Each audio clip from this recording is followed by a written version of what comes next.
الرحمن الرحیم السلام علیکم۔ سب سے پہلے درود پاک، اللہم صلی علی محمد وعلی آل محمد وبارک وسلم۔ ہماری جو آج کی ویڈیو ہے اس میں ہم آپ کو بتائیں گے کہ ایک پروفیسر یا استاد بچوں کی کلاس روم میں تربیت کیسے کر سکتا ہے۔ توجہ کے ساتھ ویڈیو کو پورا دیکھیے گا اور اگر ہو سکے تو ہمارے اس چینل کو آپ لوگ سبسکرائب کر لیں تاکہ روٹین کے ساتھ آپ کو اچھی ویڈیوز ملتی رہیں۔ کلاس روم طالب علموں سے کھچا کھچ بھرا ہوا تھا، ہر کوئی خوش گپیوں میں مصروف تھا۔ اتنے میں پرنسپل کلاس روم میں داخل ہوئے، ان کے ساتھ ایک پروفیسر صاحب بھی تھے جس کا تعارف کچھ اس طرح سے کرایا گیا کہ ہمارے کالج کے وزٹرنگ پروفیسر ہیں اور یہ آپ کو کامیاب زندگی گزارنے کے گر بتائیں گے، کیونکہ یہ کئی کتابوں کے مصنف بھی ہیں، دانشور بھی ہیں اور مفکر بھی ہیں۔ طالب علموں نے ان کی طرف غور سے دیکھا اور شکریہ ادا کیا اور ان کو بتایا گیا کہ ان کے کئی لیکچرز ہوں گے، جو اسٹوڈنٹس انٹرسٹڈ ہوں وہ لیکچر میں ضرور شرکت کریں۔ اگلے دن ان کی کلاس شروع ہوئی تو سبق نمبر 1 شروع ہوا۔ کلاس روم میں سناٹا چھا گیا پہلے ہی سبق میں۔ طلباء کبھی پروفیسر کی طرف دیکھتے اور کبھی بلیک بورڈ کی طرف، کیونکہ پروفیسر کے سوال کا جواب کسی کے پاس بھی نہیں تھا۔ پروفیسر صاحب نے جو سوال لکھ دیا تھا اس کا جواب کسی کے پاس بھی نہیں تھا، کیونکہ سوال ہی ایسا تھا۔ پروفیسر صاحب نے داخل ہوتے ساتھ ہی بلیک بورڈ پر ایک لکیر کھینچ دی اور کہا کہ اس کو ہاتھ لگائے بغیر چھوٹا کر کے دکھاؤ۔ تمام طلباء حیران تھے کہ اس کو چھوٹا کس طرح کر سکتے ہیں۔ آخر ایک طالب علم جو تھا نا وہ تھوڑا سا سمجھدار تھا، اٹھ کے کہنے لگا کہ پروفیسر صاحب یہ ہو نہیں سکتا کہ ہم اس کو چھوٹا کریں، ظاہر اس کو چھوٹا کرنے کے لیے اس کو مٹانا پڑے گا۔ پروفیسر صاحب مسکرا دیے۔ پروفیسر صاحب جو ہے نا وہ گہری نظروں سے طالب علموں کو دیکھتے ہوئے اٹھے اور اٹھ کر بلیک بورڈ کے پاس گئے اور بلیک بورڈ کے پاس جا کے اس لکیر کے نیچے ایک اور بڑی لکیر کھینچ دی۔ اب اوپر والی لکیر جو تھی نا وہ چھوٹی لکیر لگنے لگ گئی، کیونکہ وہ نیچے والی بڑی ہو گئی اوپر والی چھوٹی ہو گئی۔ پروفیسر صاحب نے چاک ٹیبل پر رکھتے ہوئے کہا، آپ نے اپنی زندگی کا کیا بڑا سبق سیکھا ہے؟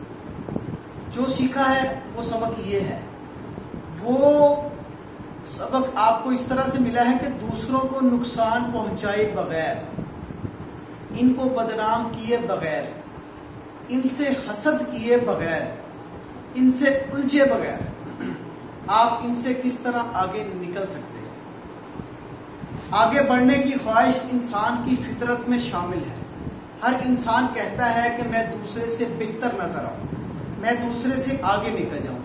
اگر اس کے پاس سائیکل ہے تو میرے پاس موٹر سائیکل ہو، اس کے پاس موٹر سائیکل ہے تو میرے پاس گاڑی ہو، اس کے پاس گاڑی ہے تو میرے پاس اور زیادہ اچھی گاڑی ہو، اور تو کئی تو ہوائی جہاز کی بھی خواہش رکھتے ہیں کہ ہمارے پاس یہ کچھ ہو۔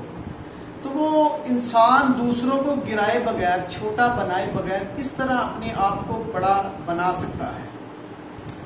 دوسرا طریقہ یہ ہے کہ دوسروں سے الجھے بغیر خود کو طاقتور اور بڑا بنانے پر توجہ دی جائے۔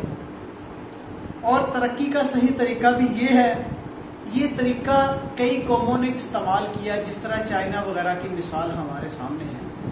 آج وہ ہم سے کافی زیادہ آگے ہیں، حالانکہ وہ ہم سے بعد میں آزاد ہوا ہے مگر ہم سے ڈھیر آگے ہے اور بہترین نتائج حاصل کر رہا ہے۔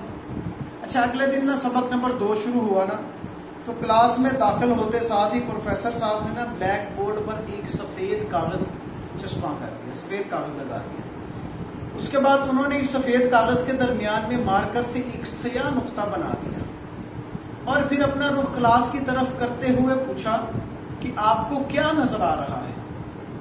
سب نے ایک ہی زبان میں کہا کہ ایک سیاہ نقطہ۔ کاغذ کے اوپر سیاہ نقطہ تھا، وہ نظر آ گیا ان کو۔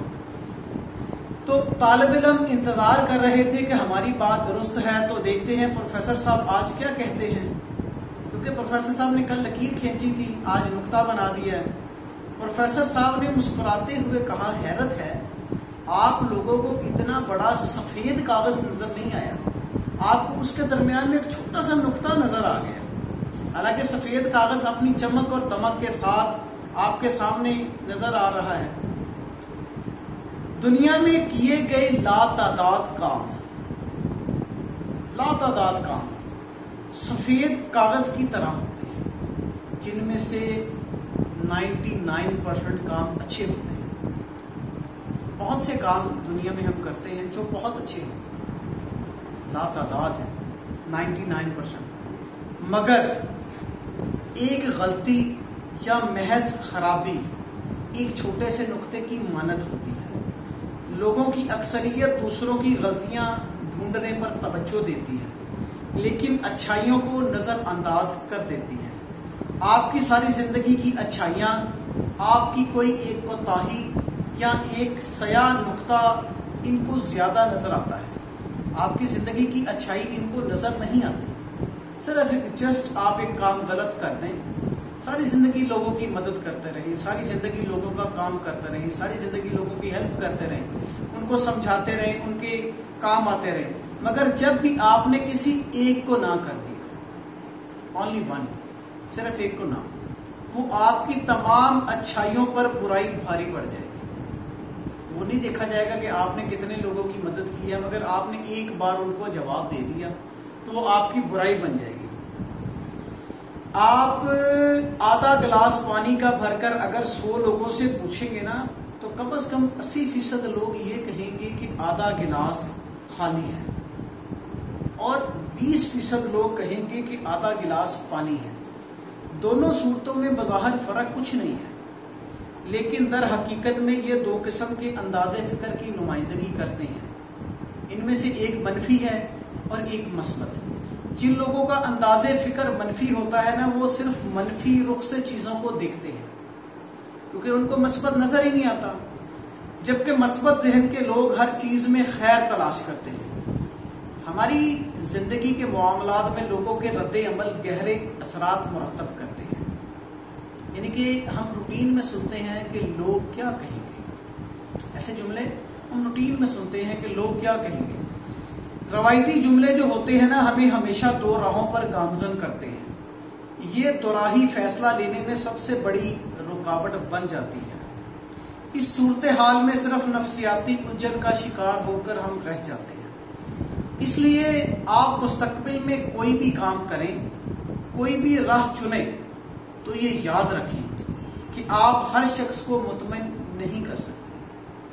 آپ زندگی میں کوئی بھی اچھا کام کر رہے ہیں، چاہے یوٹیوب پر لوگوں کو اچھی ویڈیوز بنا کر دکھا رہے ہیں، چاہے آپ کا کوکنگ کا چینل ہے، چاہے آپ مثبت انداز میں لوگوں کو اچھی اچھی باتیں بتا رہے ہیں، دین حق کی، دین راہ کی باتیں بتا رہے ہیں، اسلام کی باتیں بتا رہے ہیں، اگر ایک دن آپ نے اس میں تھوڑی سی بھی غلطی کر لی نا تو لوگ آپ کو چھوڑیں گے نہیں، کیونکہ 90% لوگ آپ کی خامیوں کی تلاش میں ہیں۔ ہائے ہائے، یہ کیوں کامیاب ہوتا جا رہا ہے؟